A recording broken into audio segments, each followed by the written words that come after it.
Good morning. अभी हम अध्ययन कर रहे हैं महान यूनानी दार्शनिक प्लेटो के अंतर्गत अभी हमने पिछले वीडियो में प्लेटो के जो साम्यवाद का सिद्धांत है उसका अध्ययन किया और साम्यवाद के अंतर्गत जो संपत्ति का साम्यवाद है उस पर हमने विस्तृत चर्चा की। प्लेटो का जो साम्यवाद का सिद्धांत है वो आदर्श राज्य में न्याय की प्राप्ति का निषेधात्मक तरीका है। प्लेटो दो प्रकार के साम्यवाद की बात करता है, एक संपत्ति का साम्यवाद और दूसरा पत्नियों का साम्यवाद। क्योंकि पिछले वीडियो में हमने संपत्ति के साम्यवाद का अध्ययन कर लिया है, तो आज हम पत्नियों के साम्यवाद का अध्ययन करते हैं। प्लेटो अपनी पुस्तक रिपब्लिक में संरक्षक वर्ग के लिए केवल निजी संपत्ति को ही निषिद्ध नहीं करता, अपितु परिवार की संस्था को समाप्त कर अपनी पत्नियों की साम्यवादी योजना भी प्रस्तुत करता है। यानी प्लेटो संरक्षक वर्ग के लिए निजी संपत्ति है उसका निषिद्ध करता है, साथ ही साथ परिवार और पत्नियों का साम्यवाद है उसकी भी वो बात करता है। प्लेटो के न्याय सिद्धांत पर आधारित एक आदर्श राज्य के निर्माण के लिए संपत्ति के साम्यवाद के साथ ही परिवार का साम्यवाद भी जरूरी है। प्लेटो परिवार व संपत्ति में घनिष्ठ संबंध मानता है। प्लेटो का मानना है कि यदि पारिवारिक संस्था का अंत किए बिना ही व्यक्ति की व्यक्तिगत संपत्ति के उन्मूलन का प्रयास निरर्थक होगा।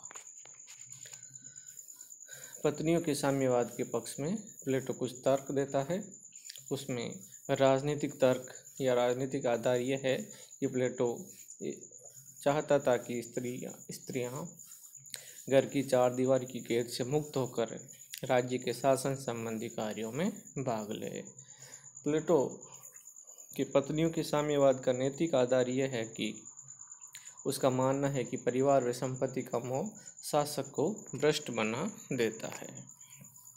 साथ ही वो इसका स्वप्रजनन आधार भी देता है कि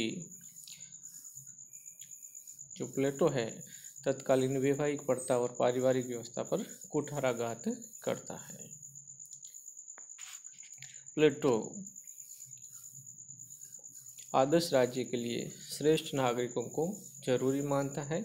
इसके लिए योग्य पुरुष व स्त्रियों का ही मिलन होना आवश्यक है ताकि श्रेष्ठ संतान की जन्म हो, ऐसा प्लेटो का मानना था। पत्नियों के साम्यवाद का स्वरूप और उसकी व्याख्या, यानी पत्नियों का जो साम्यवाद है वो कैसा होगा। प्लेटो का मानना है कि संरक्षक वर्ग के निजी परिवार का उन्मूलन कर राज्य परिवार है उसका प्लेटो समर्थन करता है। यानी संपूर्ण राज्य ही एक परिवार के रूप में वो मानता है। प्लेटो ने उस समय की जो वैवाहिक प्रथा है उसके दोषों को दूर करने के लिए अपने आदर्श राज्य के निर्माण के लिए यौन संबंधों में पत्नियों के साम्यवाद के माध्यम से सुधार करने का प्रयास किया। संरक्षक वर्ग अपनी कोई निजी पत्नी नहीं रख सकेगा। राज्य बच्चों के पालन पोषण का पूरा ध्यान रखेगा। प्लेटो के अनुसार बच्चों के जन्म के बाद उनके पालन पोषण का उत्तरदायित्व राज्य अपने ऊपर लेगा। बच्चा पैदा करने की न्यूनतम आयु प्लेटो के अनुसार स्त्रियों को 20 से 40 वर्ष तक तथा पुरुषों को 25 से 55 वर्ष तक संतान पैदा करने की छूट होगी।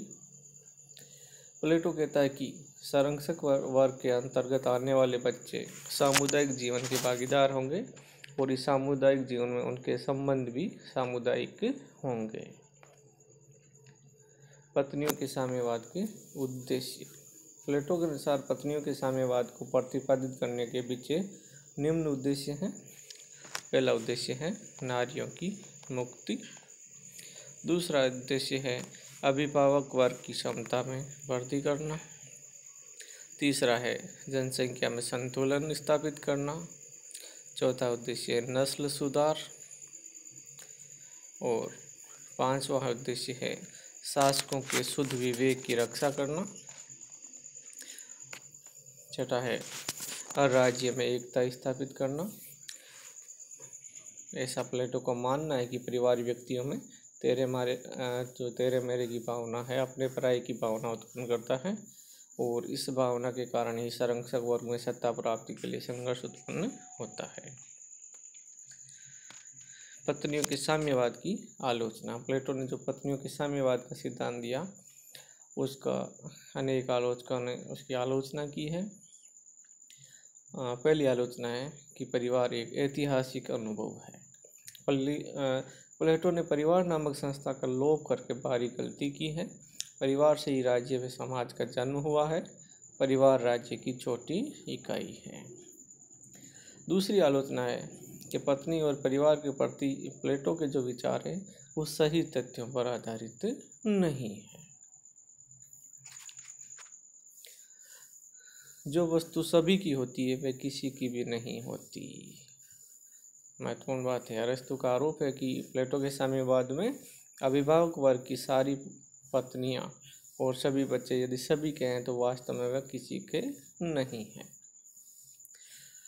आलोचकों के अनुसार यदि परिवार में व्यक्तिगत संपत्ति नहीं रहेंगे तो पिता पुत्र, माँ बेटे, भाई भाई का रिश्ता समाप्त हो जाएगा और समाज में अपराध अधिक होंगे। आलोचकों के अनुसार प्लेटो का जो पत्नियों का साम्यवाद है वो अवैज्ञानिक, अमनोवैज्ञानिक और अव्यवहारिक है। अरस्तु का मानना है कि प्लेटो ने न्याय की स्थापना के लिए साधन के रूप में परिवार का साम्यवाद गलत अपनाया, क्योंकि प्लेटो जिन दोषों को जैसे लोभ है, पक्षपात है आदि को दूर करने की बात करता है उसके लिए तो शिक्षा व्यवस्था का सहारा लेना ही उचित होता। परिवार रहित शासक की कुछ व्यवहारिक कठिनाइयाँ भी होती हैं, ऐसा आलोचकों का मानना है। दासों के लिए कोई स्थान नहीं है। प्लेटो ने दास वर्ग को इस व्यवस्था से पूर्णतः बाहर रखा है। पत्नियों के साम्यवाद के अंतर्गत अपवित्र यौन संबंध की संभावना भी रहती है। प्लेटो का जो पत्नियों का साम्यवाद है आलोचकों के अनुसार वो न्याय सिद्धांत के विरुद्ध है। व्यक्तित्व के विकास में भी बाधक मानते हैं कुछ आलोचक। जीव शास्त्र के नियमों के विरुद्ध है। स्त्री पुरुष में भेद होता है लेकिन प्लेटो स्त्री पुरुष में कोई अंतर नहीं मानता है। तो आज हमने प्लेटो के साम्यवादी सिद्धांत के अंतर्गत पत्नियों का साम्यवाद है इस टॉपिक की चर्चा की। उम्मीद है ये वीडियो आपको अच्छा लगा होगा। Thank you very much.